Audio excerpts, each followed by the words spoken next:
আসসালামু আলাইকুম। কেমন আছেন সবাই? আশা করি ভালো আছেন। Dear subscriber, cargo long pant pattern টিউটোরিয়ালের 7ম নাম্বার ভিডিওতে আপনাদেরকে স্বাগতম। আপনি যদি আমার পূর্বের ভিডিওগুলো না দেখে থাকেন তাহলে ডিসক্রিপশন বক্সে লিংক দেওয়া আছে, সেখানে ক্লিক করে দেখে নিন। পাশাপাশি চ্যানেলটিকে সাবস্ক্রাইব করুন এবং পাশে থাকা অ্যালামেলটিকে বাজিয়ে দিন নতুন ভিডিওর নোটিফিকেশনগুলো পাওয়ার জন্য। আর যদি পূর্বে থেকেই সাবস্ক্রাইব করে থাকেন তাহলে অসংখ্য ধন্যবাদ। ভিডিওতে লাইক দিয়ে সঙ্গে থাকুন। এবার আমি এখান থেকে ব্লকটিকে কপি করলাম। আমি এখান থেকে আরেকটি কপি করব। এই ব্লকটিকে আমি মেইন ব্লক হিসেবে রেখে দিলাম। আমাদের ফন্টের মধ্যে এই পকেটের পকেট ব্যাস এবং ফ্লাই পজিশনের কাজ আছে, তো এখান থেকে আমি ব্যাক পার্টের লাইনগুলোকে ডিলিট করে দিলাম।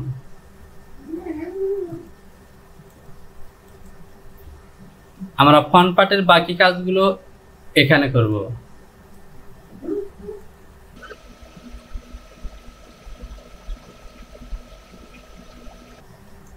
প্রিয়টাপার, এখান থেকে একটি লাইন ছিল, এই লাইনটি ডিলিট হয়ে গেছে। আমি এই লাইনটি আবারও দিয়ে দেব। আমি যদি মেইন ব্লকটি দেখি, প্যারালাল সিলেকশন করলাম এবং এখান থেকে এভাবে আসবে।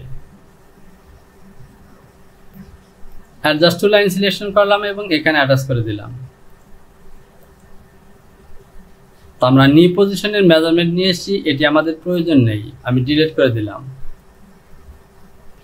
আমি অ্যাডজাস্ট টু লাইন সিলেকশন করব এবং এই লাইনটি এ বরাবর থাকবে। তো দেখতে পাচ্ছেন, ওকে। তো প্রিয়টাপার, অ্যাকচুয়ালি এটি কিন্তু কোনো সিম লাইন না, এটিকে আমি প্যাচ হিসেবে লাগাবো উপর দিয়ে। তো প্রিয়টাপার, এই যে সিম দেখা যাচ্ছে এই অংশটি কিন্তু অ্যাকচুয়ালি সিম মনে হচ্ছে না, মনে হচ্ছে এটি একটি প্যাচ। যেমন এই পকেটের নিচ দিয়ে সিম লাইন চলে এসেছে, তেমনি এখানে প্যাচ থাকবে এবং সিম লাইনটি নিচ দিয়ে। তো এখান থেকে আমরা এই প্যাটার্নটিকে প্যাচ হিসেবে দিয়ে দেব। আর এবার চলুন এখান থেকে পকেটের ব্যাস তৈরি করি এবং ফ্লাই পজিশনে কাজ করব। তো পকেট ব্যাজের কোনো মেজারমেন্ট নেই, আমি এই অংশটিকে বড় করে নিলাম। আমি প্যারালাল সিলেকশন করলাম, এই লাইনটিকে প্যারালাল করব,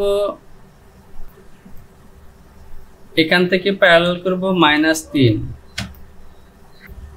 আমি বেজিয়ার সিলেকশন করলাম এবং এ বরাবর পকেটিং এর লাইন নেব। তো এখান থেকে দেব আমি 8.5 দেব, 8.5। আমি একদম সোজা দিলাম না, এরকম দিলাম। আর ডেভেলপ সিলেকশন করে এখান থেকে একটি পয়েন্ট নেব। তো আমি পয়েন্টটি, এই যে পয়েন্ট দেখা যাচ্ছে, এখান থেকে নিব, এইভাবে টেনে দিলাম। আমি এই অংশটিকে বড় করলাম। ডিসপ্লে থেকে হ্যান্ডল বাটনটি আবারও অন করে দিলাম, রিশেপ দিয়ে। এ হলো আমার পকেটের শেপ। আমি এই পয়েন্টটিকে ইনসার্ট করে দিলাম। তো আমাদের পকেট মার্ক ওকে। আমাদের পকেটটি কিন্তু একদমই এখান থেকে সিম করতে হবে। এবার আমরা ফ্লাই পজিশনে কাজ করব। আমি চলে যাব মেজারমেন্ট শিট।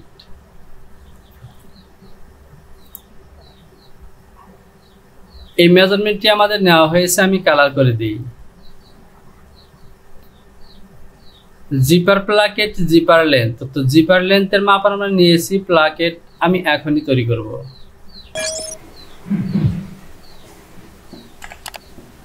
যেহেতু আমার জিপার হলো 10 ইঞ্চি, সুতরাং এখান থেকে 10/3434 1.5 এটি হবে আমাদের জিপার প্লাকেট। আমি F4 থেকে সিম সিলেকশন করব, এবং উঠিয়ে নিলাম।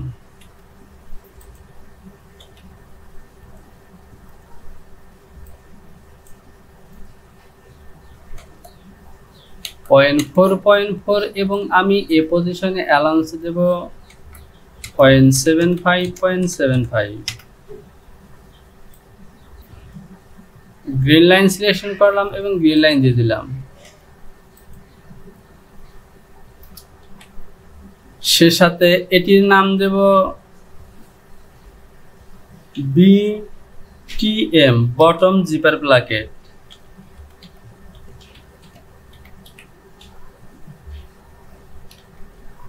ওয়ান ইন্টু টু, যেহেতু দু সাইডে জিপার আছে।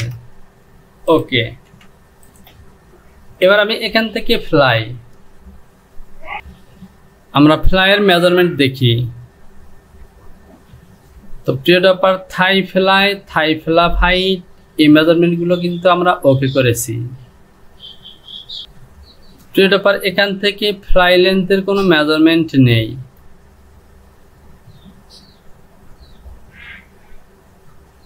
যেহেতু ফ্লাই লেন্থের মেজারমেন্ট, সুতরাং আমাদেরকে ডিজাইন ফলো করে দিতে হবে। তো এখান থেকে দেখতে পাচ্ছেন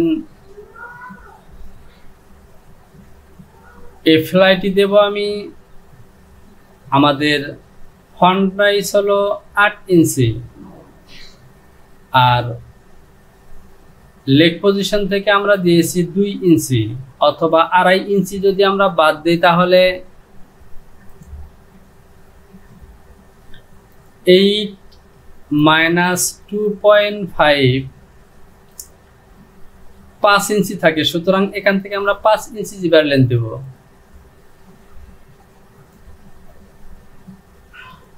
F1 থেকে ডেভেলপ সিলেকশন করলাম এবং এখান থেকে নেব 5 - 5। এটি হলো আমার জিপার।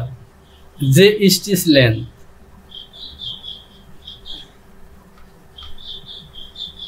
আমি এই পয়েন্টটিকে ইনসার্ট করে দিব এবং সেকশন পয়েন্ট করে দিব।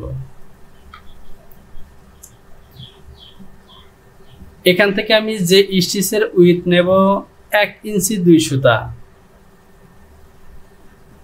1 ইঞ্চি 3 সুতা দিলে এ লাইনের কাছাকাছি চলে আসে, সুতরাং আমি 1 ইঞ্চি 2 সুতা দেব। আমি প্যারালাল সিলেকশন করলাম এবং এখান থেকে নেব -1.25। অ্যাডজাস্ট টু লাইন অ্যাটাচ করে দিলাম। বেজিয়ার সিলেকশন করে এভাবে লাইন টানবো। এই শেপের কোনো মেজারমেন্ট নেই, আমাদের কাছে যতটুকু সুন্দর হয় আমরা ততটুকুই দিব।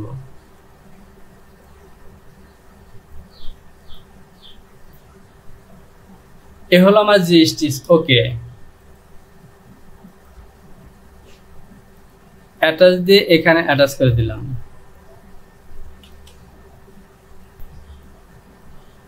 আমি এই লাইনটিকে ডিলিট করে দিলাম।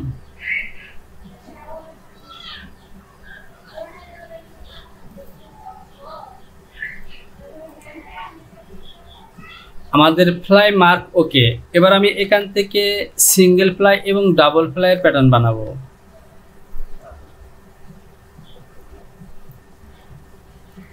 ডেভেলপ এখান থেকে 0.5। তো প্রিয় ব্যাপার, এখান থেকে অযথা মার্কের প্রয়োজন নেই, কারণ ফ্লাই এবং ডাবল ফ্লাই দুইটি নিচে হবে। সুতরাং সিম এবং এটি হলো আমার যে স্টিচ ফিনিশ। F2 থেকে রোটেশন 2 PTS এই লাইনটিকে সোজা করে দিলাম। এই পয়েন্টটিকে ডিলিট করে দিলাম এবং শিফট প্লাস চেপে এটিকে মার্জ করে দিলাম। এখানে লাল পয়েন্ট আছে, আমি লাল পয়েন্টগুলোকেও ডিলিট করে দিব। এবার আমি F4 থেকে সিম সিলেকশন করলাম এবং টপ পজিশনে অ্যালাউন্স দিয়ে দিলাম 0.4.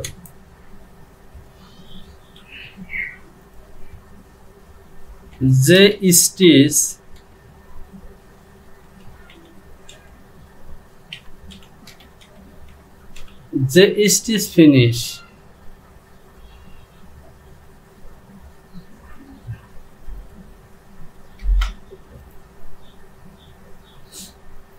এবার আমি এখান থেকে ডাবল ফ্লাইয়ের প্যাটার্ন তৈরি করব। আমি F5 থেকে সিম টু পিটিএস এবং তো তার আগে এই লাইনটিকে আমি একদমই সোজা করে নেব। সিম টু পিটিএস এই দুটি পয়েন্টে ক্লিক করলাম।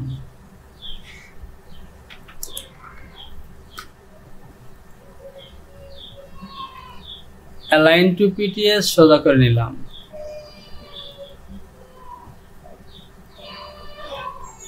আমি শিফট F7 পিন করলাম এবং মুভ দিয়ে এই লাইনটিকে টপের দিকে দেব। এবার ওকে। তো প্রিয় ব্যাপার, এখান থেকে যে এরকম শেপ আছে আমি শেপ দেব না, আমি দেব স্কোয়ার। সুতরাং আমি এভাবে সিলেকশন করলাম এবং এই পয়েন্টগুলোকে ডিলিট করে দিলাম।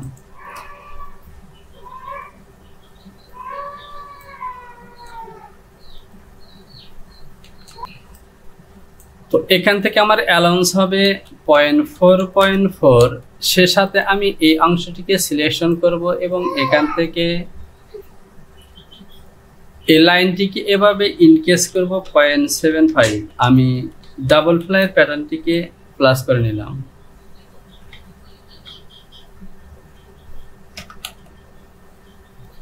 আমি এই লাইনটিকে এভাবে ডাউনের দিকে দেব -0.75, অর্থাৎ ডাবল ফ্লাইয়ের প্যাটার্নটিকে প্লাস করে নিলাম। 0.4.4 সে সাথে এ পাশেও 0.4.4। একই সাথে আমি গ্রিন লাইন দিয়ে দিলাম। D fly 1:1। আমি যে স্টিচের এই প্যাটার্নটিতেও গ্রিন লাইন দিয়ে দিলাম এবং এটিকে কপি করলাম।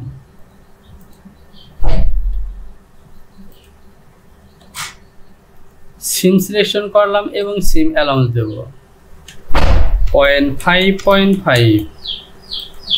ওভারলক করার পর এখান থেকে ফ্লাইয়ের যে স্টিচের প্যাটার্ন দিয়ে মার্ক করে জয়েন করতে হবে। ফাইল, সেভ এবং কন্টিনিউ। তো প্রিয় ব্যাপারে, এখান থেকে ফ্রন্ট পার্টের অনেকগুলি কাজ কিন্তু করা হয়েছে। সুতরাং এখান থেকে আমি ফ্রন্ট পার্টের কাজগুলিকে কমপ্লিট করেই অন্যদিকে যাব। এই জিবারের ইনসাইটে ফিনিশ করার জন্য আমি এখান থেকে ইনসাইটে সাপোর্টিং দেব। আমি F2 থেকে রেক্ট্যাঙ্গেল সিলেকশন করলাম, আমার লেন্থ হলো 10। সুতরাং সাপোর্টিং এর উইথ দেব আমি 0.34। সিম করে নিলাম, এটিকে ডিলিট করে দিলাম। যেহেতু আমার দুটি করে সাইড, সুতরাং উভয় সাইডে 4টি সাপোর্টিং হবে। এখানে আমি লিখব জিপার সাপোর্টিং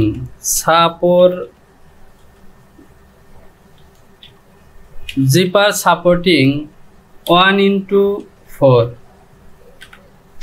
তো এখান থেকে ফেসিং লিখলেও হতো, তো আমি লিখেছি সাপোর্টিং। তো এটি 3/4 থাকবে, এটি কোনো অ্যালাউন্স প্রয়োজন নেই। যেহেতু আমি অ্যালাউন্স দেব না, সুতরাং এখান থেকে আমি লেন্থ ইনকেস করে দেব, অথবা আমি এখান থেকে উভয় সাইডে 3/4 করে দিয়ে দিই। গ্রিন লাইন দিয়ে দিলাম, ওকে। এবার আমি এখান থেকে এই প্যাচটিকেও সিম করে বের করে নিলাম। তো এখানে অ্যাটাচ করা নেই, আমি অ্যাটাচ করে দেব। এবার আমি সিম করলাম। এখানে কোনো কাজ নেই, জাস্ট অ্যালাউন্স দিয়ে দিব 0.4.4। এই পয়েন্টটিকে ডিলিট করে দিলাম। সে সাথে এখান থেকে গ্রিন লাইন দিয়ে দিলাম, ওকে। এডিট এবং এখান থেকে ফ্রন্ট প্যাচ PATCH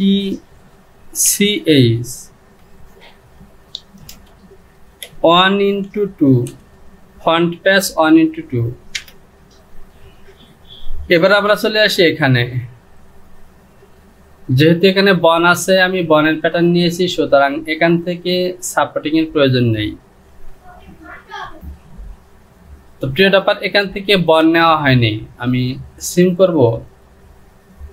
এ হলো আমার সিঙ্গেল বন। F5 থেকে সিম টু পিটিএস ডাবল করে নিলাম, F2 থেকে সোজা করে নিলাম, 0.4 এবং এখান থেকে দিব 3-4। যেহেতু লেফট রাইট দুই সাইডে পকেট, সুতরাং এটিও হবে 4 কাট। স্ল্যাশ পকেট বন BONE বন 1/4, সে সাথে গ্রিন লাইন দিয়ে দিলাম। যে স্টিচ সিঙ্গেল ফ্লাই ডাবল ফ্লাইয়ের প্যাটার্ন আমরা তৈরি করেছি, এবার আমি এখান থেকে ফ্রন্ট পার্টটিকে সিম করে বের করে নিব।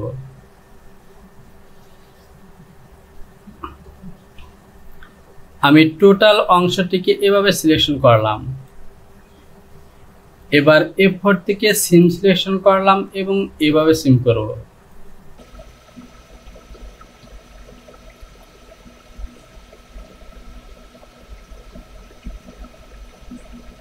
তো প্রিয় ডপার এখান থেকে এই অংশটি কিন্তু আসবে না, আমি এখান থেকে সিম করলাম। যেহেতু এই অংশটি আসবে না, সুতরাং আমি আবারও সিলেকশন করলাম এবং আবারও সিম করব। এবার ওকে, এটিকে ডিলিট করে দিলাম।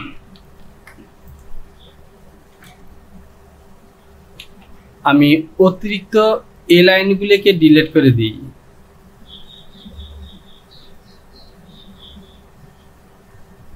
তো প্রিয় ডপার আমরা যদি আর্টওয়ার্কটিকে দেখি, তাহলে এটি কিন্তু আমাদের সিম লাইন, সুতরাং এই অংশটিকেও আমাকে আলাদা করে বের করে নিতে হবে। সিম সিলেকশন করলাম এবং এ হলো আমার সিম। এবার ওকে, আর এখান থেকে বন সিলেকশন করলাম এবং এ হলো আমার প্যাটার্ন। বেজিয়ার দিয়ে এমআরটিকে দিয়ে দিলাম, এভাবে সিলেকশন করব এবং সিম লাইন দেব, সিম অ্যালাউন্স দিব 0.4, সে সাথে এখান থেকে গ্রিন লাইন দিয়ে দিলাম। এটি তো গ্রিন লাইন দিলাম, ওকে। তো প্রিয় ডপার এগুলি হলো আমার পকেট, আর এটি হলো পকেটের ডাউন পজিশন এবং এটি হলো নি পজিশন। এ হলো আমার ফ্ল্যাপ এবং পকেটের মার্ক, এটি হলো প্যাচের মার্ক, আর এখান থেকে এই অংশটিকে বাদ যাবে। তো প্রিয় ডপার এই প্যাটার্নটিকে আমি নিলাম এই মার্কগুলোকে বোঝার জন্য, অর্থাৎ এটি হলো আমার ফন্টের মার্কিং প্যাটার্ন। 0.4 এই অংশটিকে বড় করলাম, এখান থেকে স্টেপ। এবার দেখতে পাচ্ছেন ওকে। এবার ওকে, আমি এখান থেকে স্টেপ সিলেকশন করব এবং এখান থেকেও এখানে ক্লিক করব। তো প্রিয় ডপার এখানে কিন্তু হচ্ছে না। তো প্রিয় ডপার কেন হচ্ছে না এবং এটিকে কিভাবে সমাধান করতে হবে তা আমরা পরবর্তী ভিডিওতে দেখব। আজকের ভিডিওটিকে আমি এখানে শেষ করলাম। ভিডিওতে লাইক করুন, কমেন্টস করুন এবং কোথাও বুঝতে সমস্যা হলে কমেন্ট বক্সে কমেন্টস করে জানান।